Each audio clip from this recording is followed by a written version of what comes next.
नमस्कार, मैं हूं पंकज कुमार। इस खास पेशकश बिहार की बात में आपका स्वागत है। और आज हम चर्चा करने जा रहे हैं कि झारखंड में जो मंत्रिमंडल का गठन हुआ है उसमें 50% पुराने मंत्री हटा दिए गए। दरअसल आप देखेंगे जेएमएम ने अपने कोटे से 6 मंत्री को बनाया, उसमें से 3 नए चेहरे हैं और 3 पुराने चेहरे हैं। कांग्रेस ने 4 बनाया, उसमें से 2 नए चेहरे हैं और 2 पुराने चेहरे हैं। और आरजेडी ने 1 मंत्री बनाया, उसने भी संजय यादव को मंत्री बनाया। सवाल यह है कि नए चेहरों की क्या विशेषता है, यह समझना बेहद जरूरी है। और दूसरी बड़ी बात जो मैं आपके सामने रखना चाहूँगा कि जिस तरीके से रामेश्वर ओरांव, जो कि सीनियर मंत्री थे, लंबा उनका प्रशासनिक अनुभव भी था, वो मंत्री नहीं बन पाए।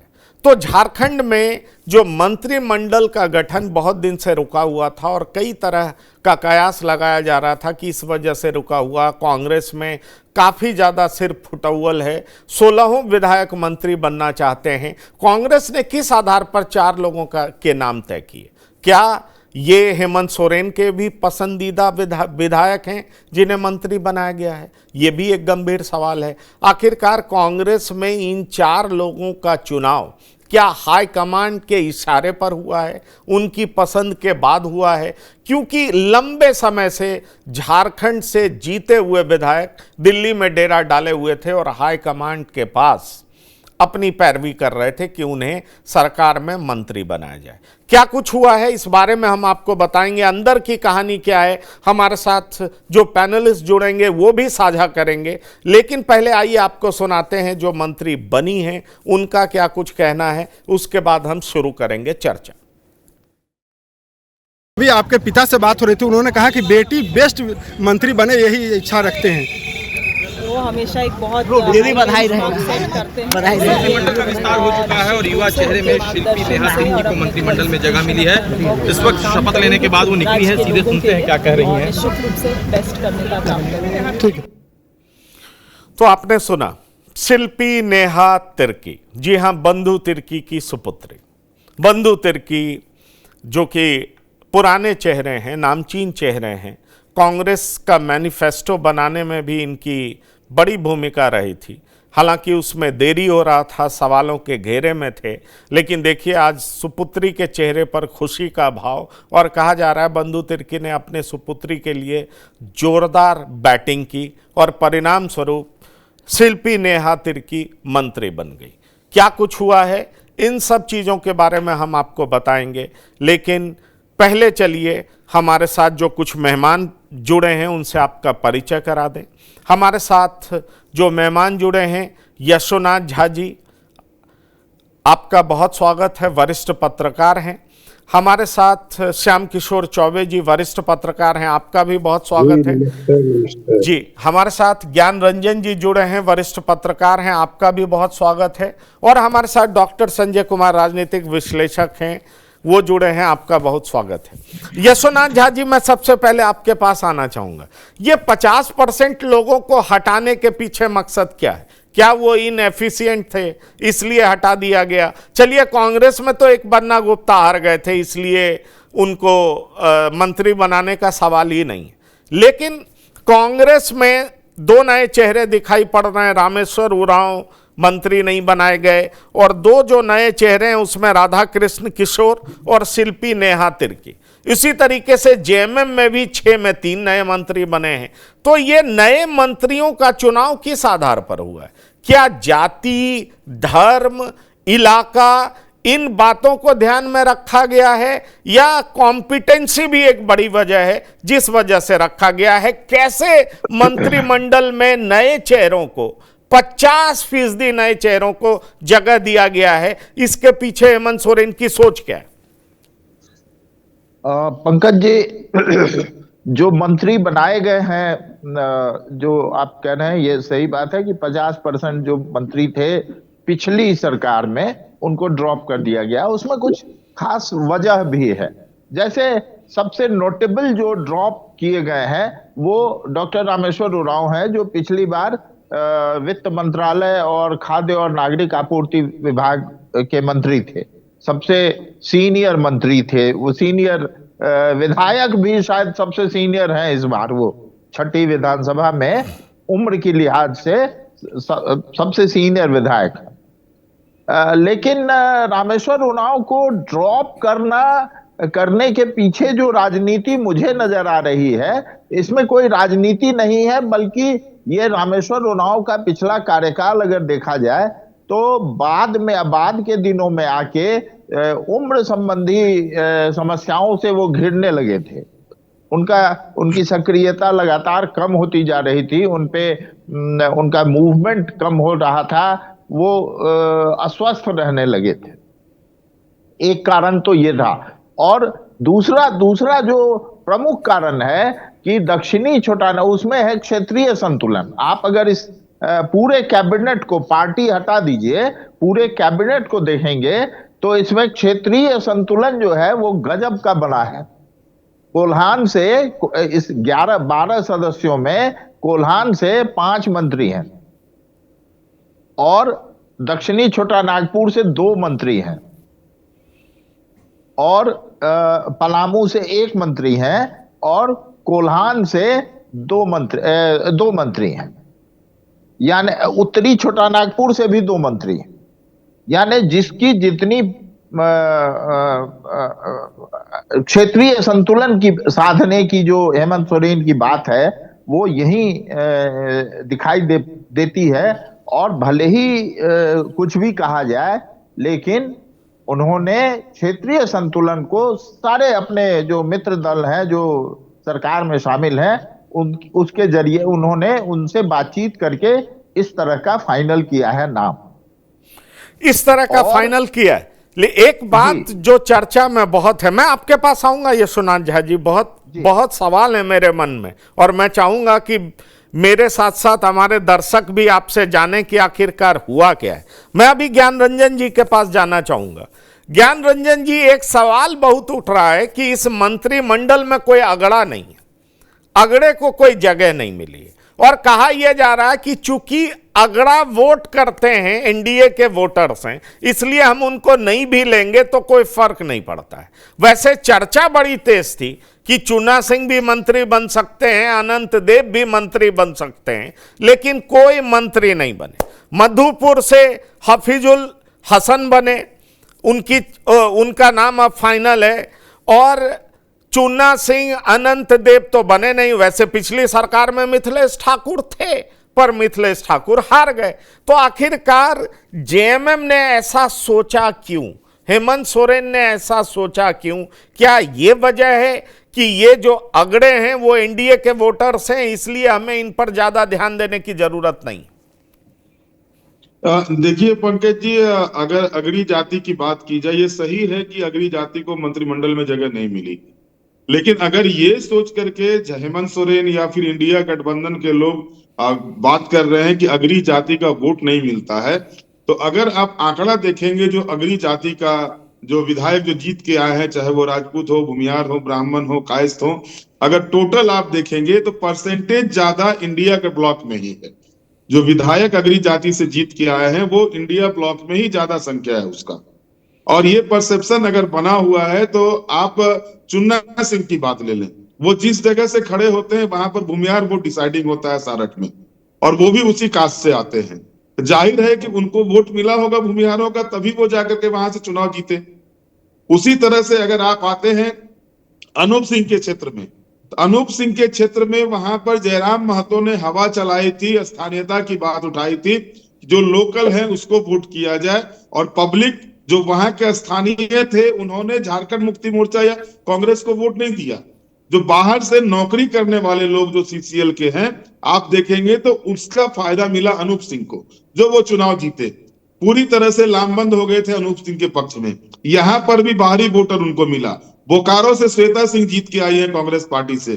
बोकारो भी इंडस्ट्रियल एरिया है, जाहिर है वहां पर हर प्रदेश के लोग आकर के जॉब करते हैं। वो सिर्फ बिहार के ही नहीं, अन्य प्रदेशों से भी लोग आके जॉब करते हैं।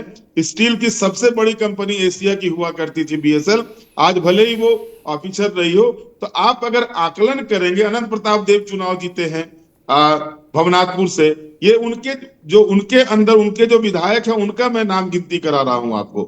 तो ऐसे में जो संख्या है, संख्या भी देखेंगे आप तो ज्यादा संख्या जो है अगड़ी जाति के विधायकों का इस बार भाजपा से ज्यादा इंडिया ब्लॉक में है।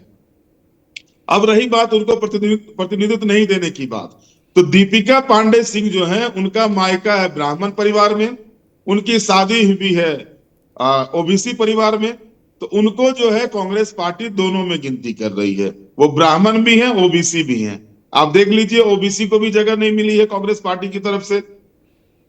एक इरफान अंसारी को अल्पसंख्यक से मिला, राधा कृष्ण किशोर को मिला है शेड्यूल कास्ट के रूप में, शिल्पी नेहा तिर्की को मिला है, आदिवासी हैं, दक्षिणी छोटा नागपुर से हैं, क्रिश्चियन हैं, यानी एक साथ दोनों को साधने का। पूरे मंत्रिमंडल में अगर आप देखेंगे तो रामदास सोरेन संथाल आदिवासी हैं, दीपक बिरुवा वो आदिवासी हैं, और इसके बाद आप आइए तो देखिए चमड़ा लिंडा उनको दिया गया है, अब वो दक्षिणी छोटा नागपुर से दिया गया। तो क्रिश्चियन जो कम्युनिटी है उसको लीड अगर कांग्रेस पार्टी कर रही है, कांग्रेस पार्टी ने क्रिश्चियन कम्युनिटी से मंत्री बनाया, स्थिति में जो है सारे समीकरण तैयार करके, सारे समीकरण एक साथ ले करके पूरा गठबंधन ने ये तय किया है, और इसके बाद ही जो हम लोग देख रहे हैं वो चीजें सामने आ रही है। चलिए, आपने एक बात तो बहुत साफ गोई से बता दिया कि दीपिका पांडे सिंह ये दोनों कैटेगरी में आ रही हैं, और इसलिए कांग्रेस ने इनको चुना और एक मैसेज देने का प्रयास किया कि चलिए ये अगड़ी जाति की हैं पर इनकी शादी ओबीसी में हुई है। श्याम किशोर चौबे जी, आप पूरे मंत्रिमंडल को किस तरीके से देख रहे हैं? क्या आपको लग रहा है कि बेहतरीन मंत्रिमंडल है? क्या आप ये पा रहे हैं कि कोल्हान से जैसे दो लोगों को जगह देने का प्रयास किया है, दीपक बिरुवा और रामदास सोरेन, जो मैं देख पा रहा हूं और जो मेरी समझ है, तो इन दो को जगह दे करके कोल्हान में कोल्हान टाइगर का भी जो क्रेज है उसको जोरदार तरीके से खत्म करने का प्रयास किया है हेमंत सोरेन? पहला सवाल। और दूसरा सवाल, क्या आपको लगता है कि जेएमएम लेड गवर्नमेंट ने अगड़ी जाति को इग्नोर किया है, उनको जगह नहीं दिया? ये दो सवाल मैं आपसे करना चाहूंगा। पहली बात कि जो कोल्हान टाइगर के रूप में जो ज्यादा इधर पिछले 10 से 11 महीने में प्रचारित किए गए चंपाई सोरेन, तो वो कितने बड़े टाइगर हैं? टाइगर का मतलब यही हुआ कि जिसकी जनता में पूछ हो, जनता जिसको मानती हो, जनता जिसको वोट करती हो, जनता जिसके इशारे पे चलती हो, तो वो तो देख लिया गया कि वो अपनी सीट केवल निकाल पाए, बाकी तो कुछ कर नहीं पाए। रही बात उनकी जगह पे किसी को करने का, तो बेशक मैं समझता हूं कि दीपक बिरुवा काफी एनर्जेटिक हैं और पिछली बार मंत्री थे कुछ टाइम के लिए, और तो दीपक बिरुवा उनके सामने एक प्रोजेक्शन होना चाहिए। अपेक्षाकृत यंग हैं और जेएमएम कर भी रहा है। और अब कोल्हान टाइगर जो हैं उनका क्या होता है हश्र, अब तो भाजपा में देखने पे पता चलेगा। भाजपा के पास भी 2-3 पद हैं। क्या भाजपा उनको करती है, अब 1-2 दिन में पता चल जाएगा। 9 तारीख से हाउस है, उसके पहले भाजपा कुछ न कुछ करेगी। तो कोल्हान टाइगर को कितना महत्व वहां मिलता है और कितना महत्व यहाँ मिलता रहा था। यहाँ तो उनको चीफ मिनिस्टर तक बनाया गया ना, चाहे जिन परिस्थितियों में हो। वहां क्या बनाया जाता है ये भी देखना होगा। और कहा यही जा रहा है कि भाजपा में वहां भी चल रहा है, रस्साकशी चल रही है कि कौन नेता विधायक दल होगा हाउस में जो नेता प्रतिपक्ष की भूमिका अदा कर सके। तो अभी सब कुछ अंधेरे में है। और बाकी जो बैकवर्ड फॉरवर्ड की बात है, तो अब आप देखिए कि 27 सीटें ट्राइबल सीटें जीत के आया है इंडिया ब्लॉक। 28 में से 27 जीत के आया है। और झामुमो की राजनीति ही ट्राइबल की राजनीति शुरू में रही है, अभी भी वो ट्राइबल पे ज्यादा फोकस करता है। शहरी वोट्स उसको वास्तव में थोड़ा कम मिलते हैं। शहरियों के बीच उनकी उतनी पहचान नहीं बन पाई है। तो वैसे में अगर वो करते हैं तो ठीक ही है, क्षेत्रीय संतुलन तो है, ऑलमोस्ट है। अब कोल्हान में इन्होंने 2 दिया, उत्तरी छोटा नागपुर में 2 दिया, दक्षिणी छोटा नागपुर में 2 दिया, पलामू प्रमंडल अपेक्षाकृत छोटा है तो 1 दिया, बाकी संताल परगना को दिया। और जेएमएम का बेस संताल परगना ही है, बाकी कुछ छिटपुट उत्तरी छोटा नागपुर में है, कुछ कोल्हान में है। तो मेरे ख्याल से इन्होंने क्षेत्रीय संतुलन तो बनाया है। रही बात की जो नए लोग आए हैं, द बेस्ट परफॉर्मेंस की बात अभी कैसे कही जाए, 6 लोग तो नए आए हैं। इसमें राधा कृष्ण किशोर ही हैं जो पहले मंत्री रहे थे, लेकिन बहुत अल्पकाल के लिए, मतलब कुछ दिनों के लिए रहे थे, कुछ मेरे ख्याल से 9, 10 या 12 दिनों के लिए रहे थे। हालांकि वो जब भाजपा में थे तो पार्टी के मुख्य सचेतक भी रहे हुए हैं, और आर्थिक मामलों पर हाउस में वो बहुत अच्छा वो बोलते रहे हैं, बाकी चीजों में भी बोलते हैं। चलिए ठीक है, हम अभी आपसे और भी जो नए चेहरे हैं उनके बारे में बात करेंगे। डॉक्टर संजय कुमार भी हमारे साथ हैं। डॉक्टर संजय कुमार, इस पूरे मंत्रिमंडल को देख करके क्या ये कहा जा सकता है कि कांग्रेस जो बात करती है कि भाई अब जातीय जनगणना हो, दलित को लाने के, अपने पाले में लाने के पक्ष में दिखाई पड़ रही है, तो कांग्रेस झारखंड में उस राह में आगे बढ़ती हुई दिखाई पड़ रही है? शिल्पी, नेहा तिर्की, राधा कृष्ण किशोर, इरफान अंसारी और दीपिका सिंह पांडे, इनको कांग्रेस ने दोनों ओबीसी और अपर कास्ट दोनों में इंक्लूड कर लिया। तो कांग्रेस का जो ये मंत्री पद का जो बंटवारा है, जो मंत्री बनाने का तरीका है, उसको आप कैसे देख रहे हैं डॉक्टर संजय? कांग्रेस, हाँ जी, मेरी आवाज जा रही है ना? हाँ हाँ बोलिए जी। देखिए, कांग्रेस जातीय समीकरण को भी साधने की कोशिश की है और क्षेत्रीय समीकरण को साधने की कोशिश की है। अब कांग्रेस के पास, ठीक है, जो अभी देर हो रही थी मंत्रिमंडल विस्तार में, उसमें कांग्रेस ही नहीं निर्णय कर पा रही थी। अब कहा जा रहा था ना कि जैसे रामेश्वर उरांव के बारे में कि अनुभवी हैं, उनको कैसे कांग्रेस किनारे कर सकती है, लेकिन शिल्पी नेहा तिर्की पर कांग्रेस सहमत हो गई कि नहीं, एक नया चेहरा, ठीक है, अनुभव इनको आ जाएगा जब जिम्मेवारी मिलेगी। नहीं, हमें लगता है, मुझे लगता है और पैनलिस्ट इस पे हाँ भरेंगे, मुझे लगता है रामेश्वर उरांव की जगह राधा कृष्ण किशोर को लिया गया, जिनको आर्थिक मामले की अच्छी जानकारी है। शायद फाइनेंस मिनिस्टर यही होने जा रहे हैं, जो मैं समझ पा रहा हूं। आपने सही पकड़ा है जी जी।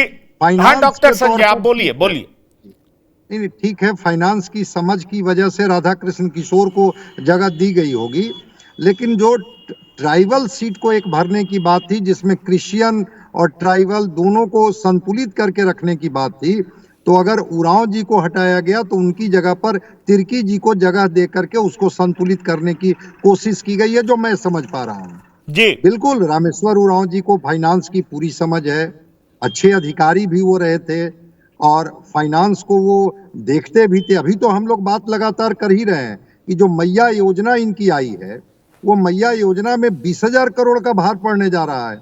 अब झारखंड जैसा राज्य, ये 20,000 करोड़ का जो एक प्रभाव पड़ेगा, उसको कैसे कैलकुलेट करेंगे और उसको बजट में कैसे प्रोविजन में लाएंगे, वो तो उनका मामला है। लेकिन राधा कृष्ण किशोर एक सुलझे हुए हैं, उनको जगह दी गई है।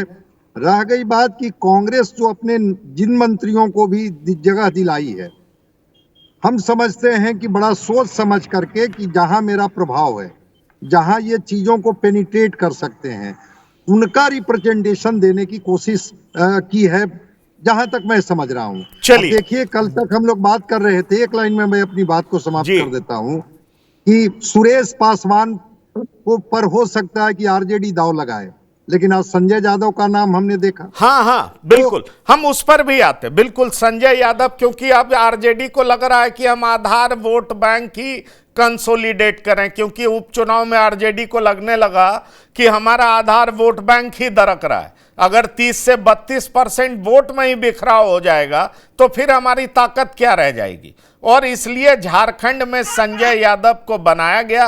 वैसे संजय यादव के बारे में कहा जाता है कि लालू प्रसाद के करीबी भी हैं और लगातार पिछले कुछ दिनों से पटना में डेरा डाले हुए थे। इसलिए संजय यादव पुरस्कृत हुए हैं। मैं आपके पास आता हूं डॉक्टर संजय, मैं कुछ लोगों के बारे में बात कर लूं। यशोनाथ झा जी, मैं आपसे ये जानना चाहूंगा कि ठीक है, राधा कृष्ण किशोर जी की एक्सपर्टीज फिनेंस में है और वो अनुभवी नेता भी रहे हैं, एससी समाज से आते भी हैं, उनको मंत्री बनाया गया है। शिल्पी नेहा तिर्की का एक्सपर्टीज क्या है? क्या वो बंधु तिर्की की सुपुत्री हैं, यही है, या वो क्रिश्चियन और ट्राइबल दोनों जाति की भरपाई कर सकते हैं? ये ज्यादा इस पर फोकस रखा गया। आप क्या देख रहे हैं, इनकी खासियत क्या है? पंकज जी, शिल्पी नेहा तिर्की इस कैबिनेट में सबसे पढ़ी लिखी महिला है, सबसे ज्यादा शिक्षित जी,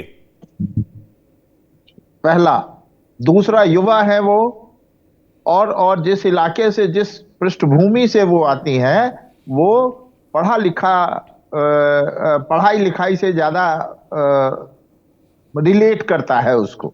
बंधु तिर्की भी शिक्षा मंत्री थे, और शिल्पी नेहा मुझे लगता है कि अगली शिक्षा मंत्री ही शायद वो बने। उनकी एक्सपर्टीज एज मंत्री तो कुछ नहीं है, अभी तो पहली बार मंत्री बनी है वो, दूसरी बार विधायक बनी है, लेकिन एज चूंकि सबसे पढ़ी लिखी महिला है, काबिल महिला है, बहुत प्रोग्रेसिव महिला है, इसलिए क्रिश्चियन आदिवासी का फैक्टर तो है ही कांग्रेस में, और दोनों को उसने साधा है।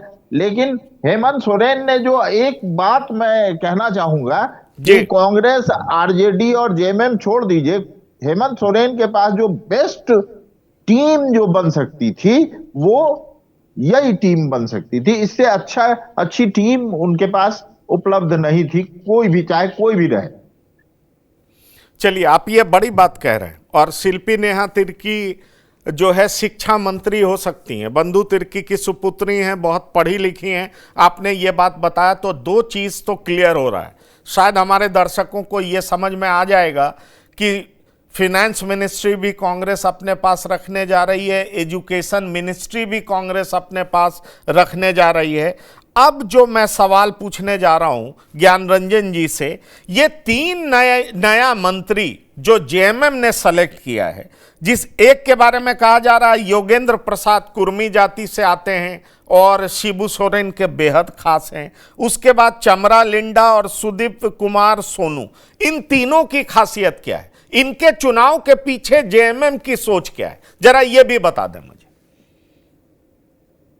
देखिए पंकज जी, जो स्थिति बनी हुई थी जयराम महतो के आने से, उसमें महतो वोट जो था, महतो वोट सीधे तौर पर यह लग रहा था कि जयराम महतो हर पार्टी का काटेगा, और उसने किया भी। बेबी देवी जो मंत्री थी, जो स्वर्गीय जगन्नाथ महतो की पत्नी थी, उसको हरा करके जयराम महतो विधायक बने। ऐसी स्थिति में जोगेंद्र महतो जो है गोमिया से अपनी सीट निकालते हैं, ये एक बड़ा फैक्टर था। उसके बाद आप देखिए, इतना ही नहीं, जयराम महतो के महतो वोट को अपनी ओर आकर्षित करने के बाद झारखंड मुक्ति मोर्चा से 3 महतो कैंडिडेट जीत कर आया है, मथुरा प्रसाद महतो और सविता महतो, और सभी अपने अपने क्षेत्र में मजबूत है, चाहे वो मथुरा प्रसाद महतो टुंडी में हो, गोमिया में योगेंद्र प्रसाद हो, या फिर सविता महतो हो आपका ईचागढ़ में। और इसके बाद जो आप कह रहे हैं गुरुजी के करीबी नहीं, ये हेमंत सोरेन के करीबी हैं। हेमंत कैबिनेट में इनकी पहले से जगह थी, और अगर अभी आप देखेंगे तो जो भी बनाए गए हैं मंत्री, उसमें एक भी गुरुजी के कार्यकाल के लोग नहीं हैं, चाहे वो योगेंद्र प्रसाद हो, फिर हफीजुल हसन हो, दीपक बिरुआ हो, रामदास सोरेन हो, जो भी हैं। अगर गुरुजी के समय के नेता होते तो उसमें हेमलाल मुर्मू का नाम आना चाहिए था, स्टीफन मरांडी का नाम आना चाहिए था, जो उस समकक्ष के नेता हैं। बाकी ये नए पौधे हैं झारखंड मुक्ति मोर्चा के, और इस पर दाव खेला। और पूरे मंत्रिमंडल में देखेंगे अगर आप, सबसे ज्यादा उम्र के राधा कृष्ण किशोरी हैं जो कांग्रेस पार्टी से है, बाकी सभी युवा चेहरा है।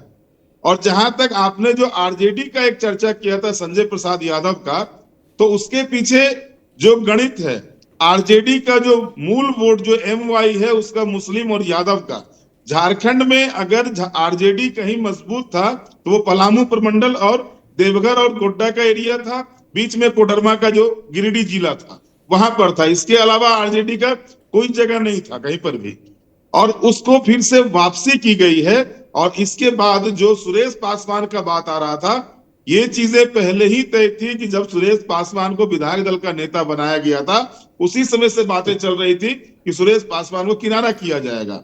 और सुरेश पासवान जो जीत कर आते हैं वहां पर पासवान वोट उतना नहीं है, वहां अगर ब्राह्मण वोट चाहे देवघर में तो जिसको चाहे जिताए, जिसको चाहे हराए, लेकिन स्थिति वहां पर पासवान वोट की नहीं है।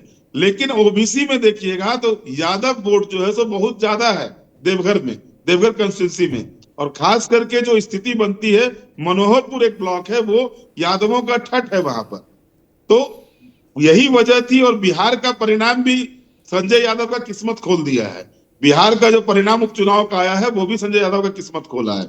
तो पूरे मंत्रिमंडल को अगर आप देखते हैं तो पूरे मंत्रिमंडल में युवा चेहरे की भरमार है।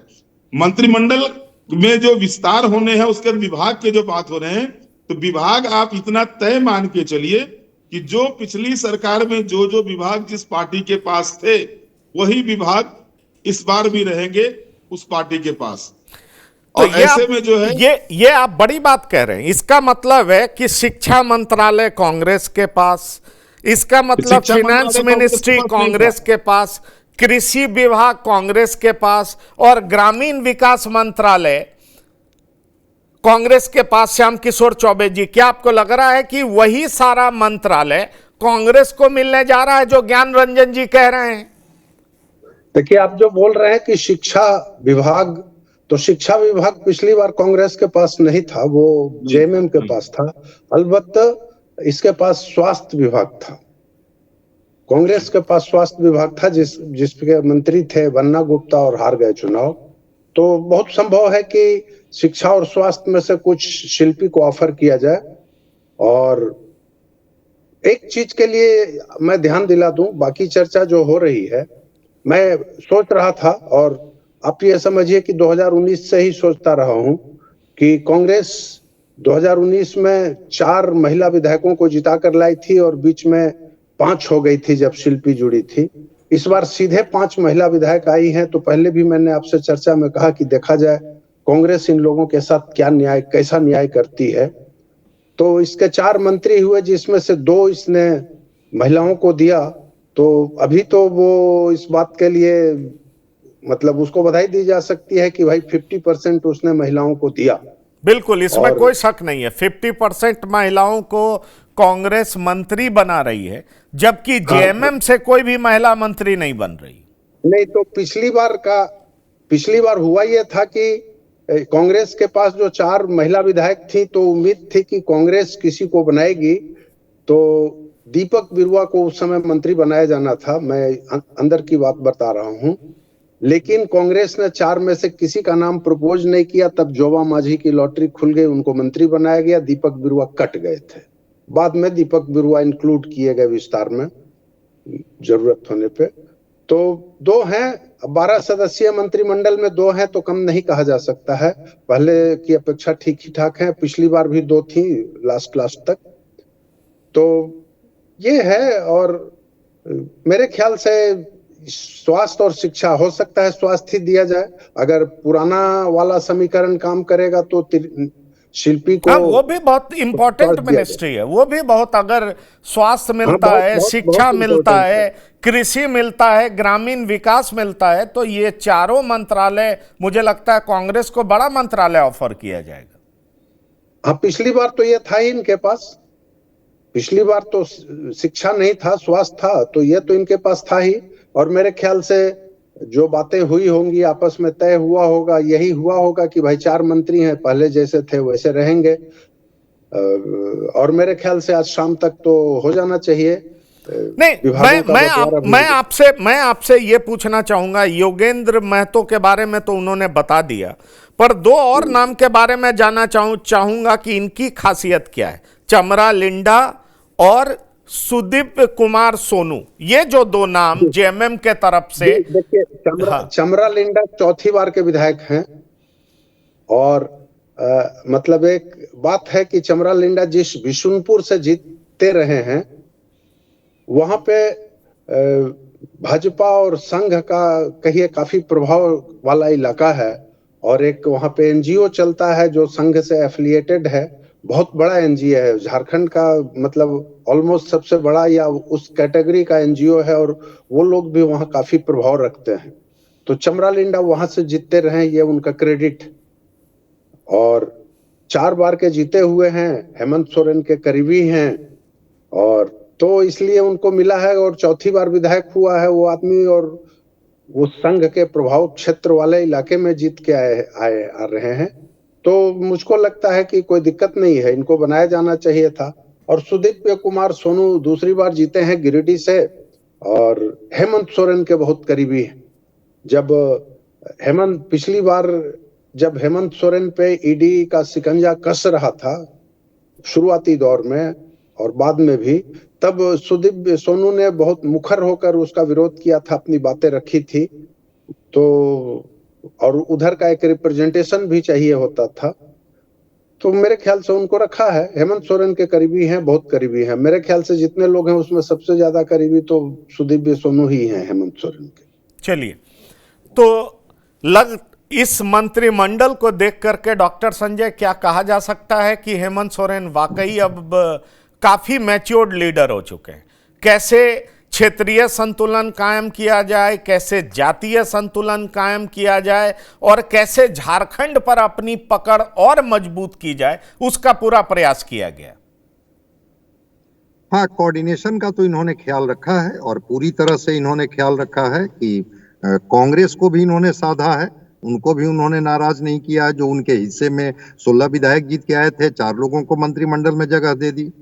आरजेडी के भी 4 जीत करके आए, एक और उन पर छोड़ दिया कि ठीक है मंत्रिमंडल मेरा होगा, ये हमारे अंडर में लोग होंगे। मुख्यमंत्री ही के अंडर में तो होते हैं सारे लोग, ये लोग पॉलिटिकल एग्जीक्यूटिव होते हैं।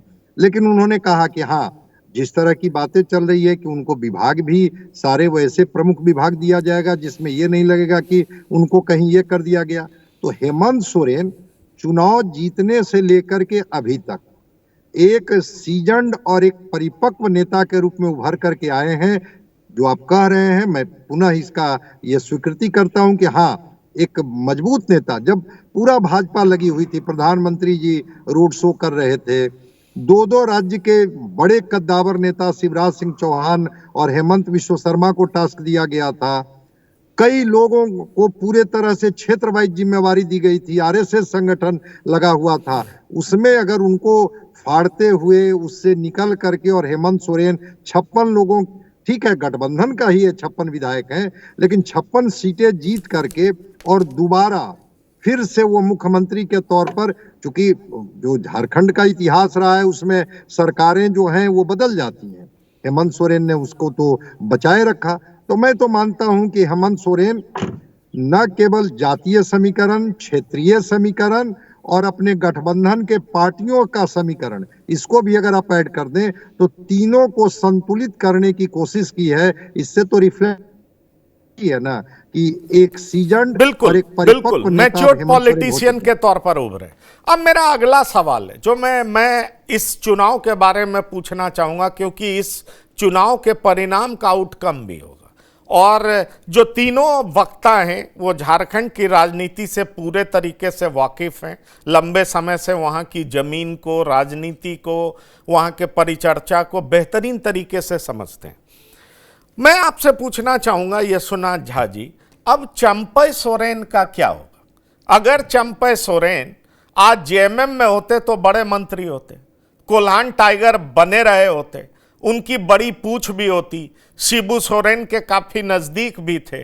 अब अगर बीजेपी उनको विधायक दल का नेता नहीं बनाती है, और मुझे लगता है बनाएगी भी नहीं, क्योंकि बीजेपी जिस उम्मीद से उनको लाई थी या उनके बेटे को टिकट दी थी वो कहीं से भी पूरा होता हुआ नजर नहीं आता है।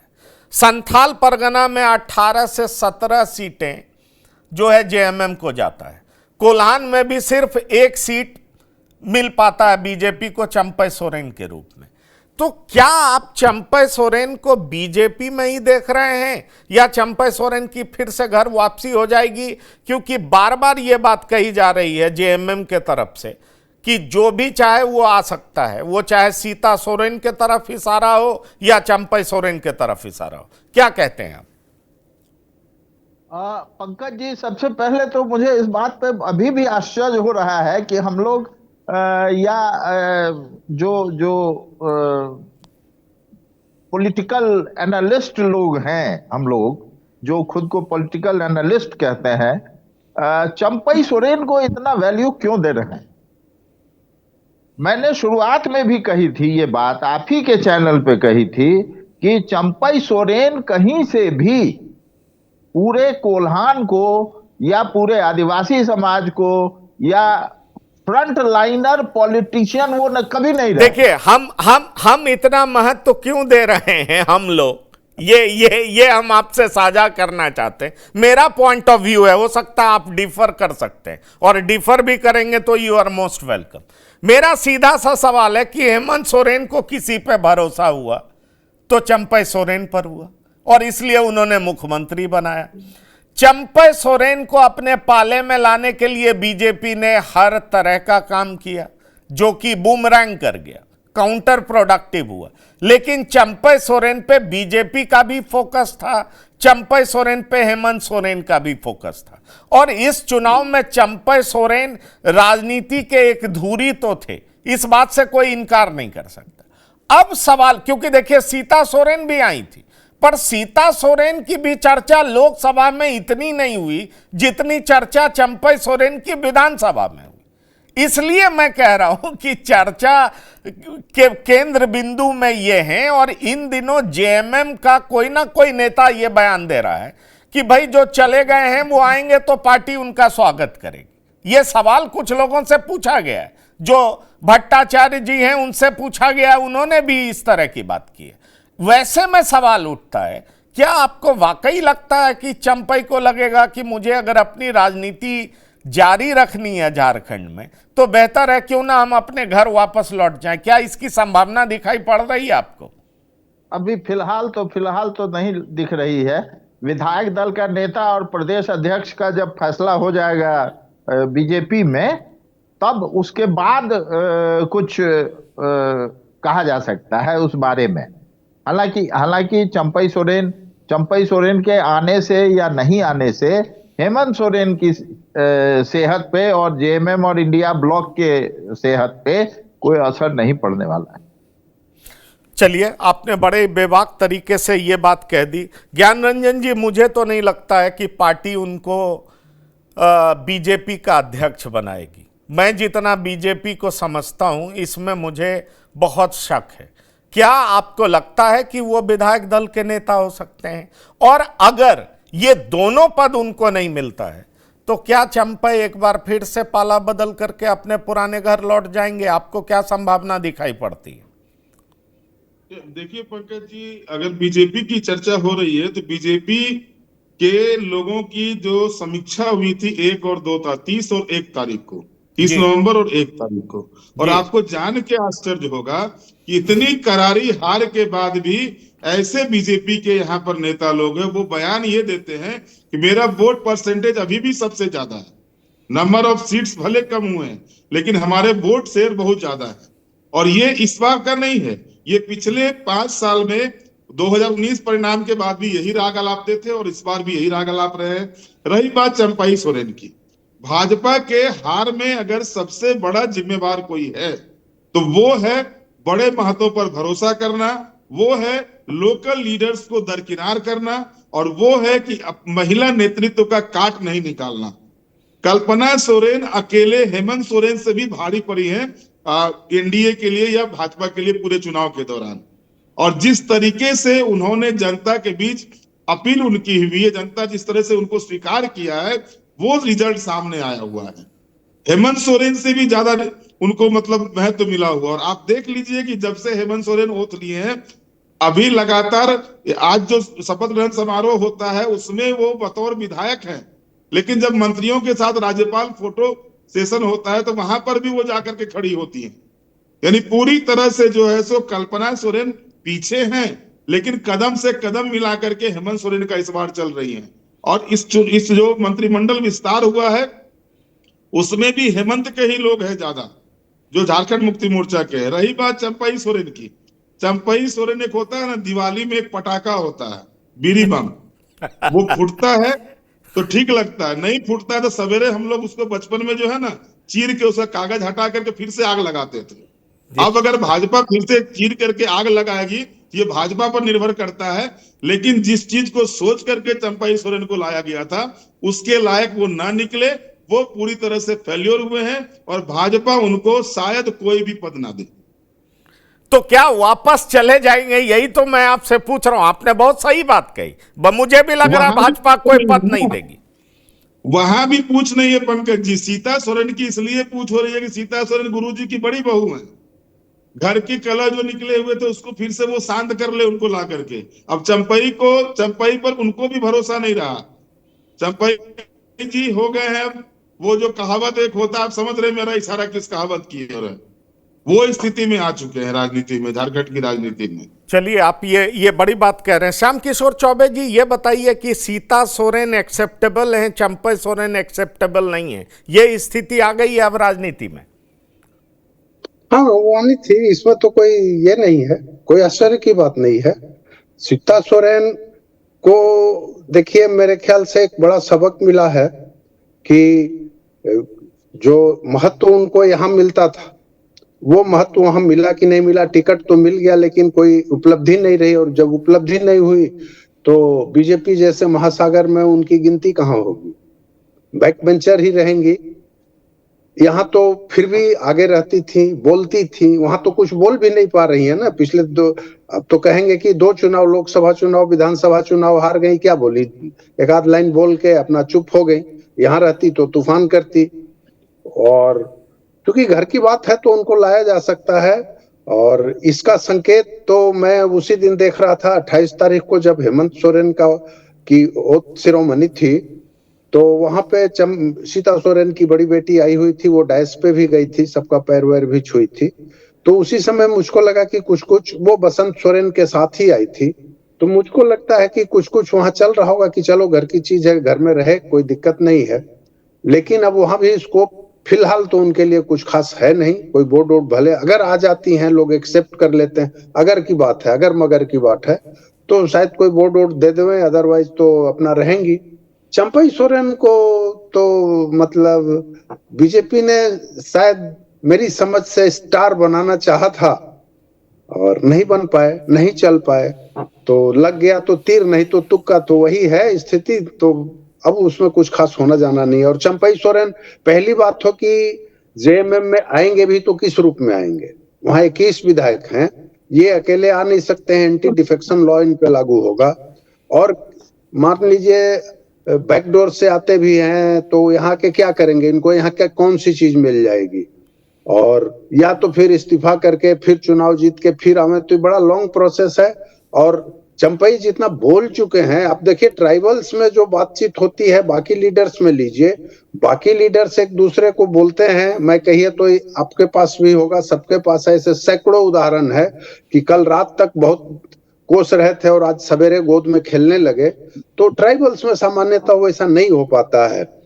तो मुझको नहीं लगता है कि ऐसा कुछ होने जा रहा है। केवल आदमी अनुमान लगा सकता है, लेकिन अभी ऐसा कुछ होने का कोई सीन नहीं। और चंपई को लेके आप क्या कहना चाह रहे हैं कि चंपई जाना नहीं चाहेंगे या जेएमएम एक्सेप्ट नहीं करेगी?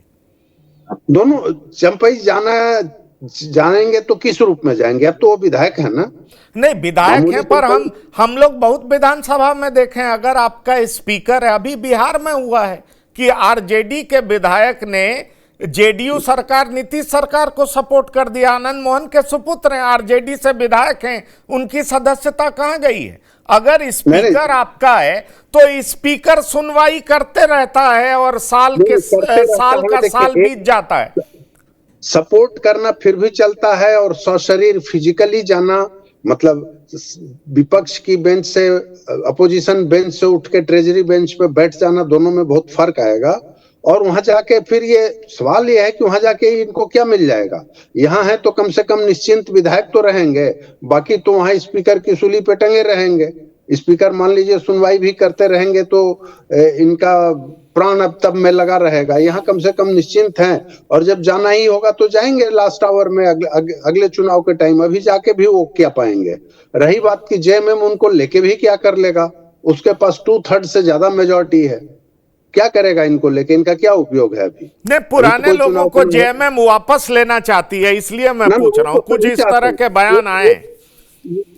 नॉट जेएमएम ही नहीं, सभी चाहते हैं, भाजपा भी चाहती है, कांग्रेस भी चाहती है कि पुराने लोग वापस आए। राधा कृष्ण किशोर उसी का प्रतिफल है ना। ये तो इनकी राजनीति तो कांग्रेस से शुरू हुई थी, कांग्रेस के विधायक भी रहे थे मेरे ख्याल से 2-3 आप सभी लोगों का मानना है कि सीता सोरेन का वेलकम है, लेकिन चंपई सोरेन का वेलकम जेएमएम में नहीं है। ये आप तीनों लोग यही बात कह रहे हैं। ये वैल्यू पे डिपेंड करता है। फिलहाल चंपई सोरेन एक तरह से मानिए वैल्यूलेस हो चुके हैं।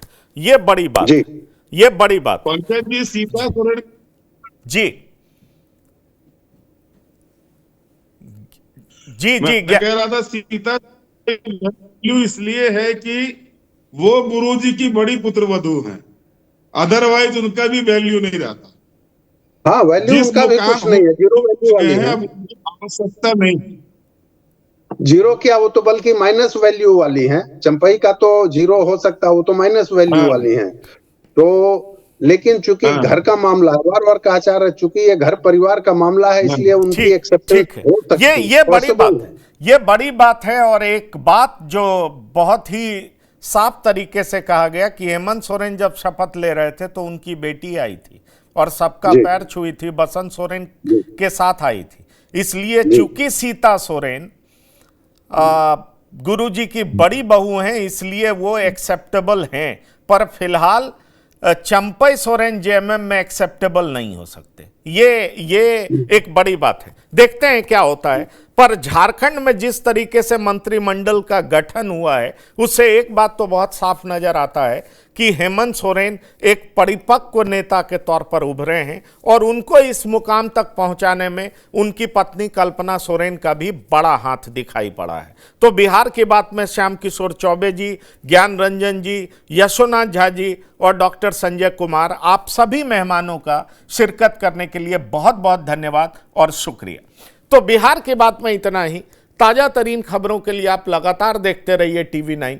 धन्यवाद, नमस्कार।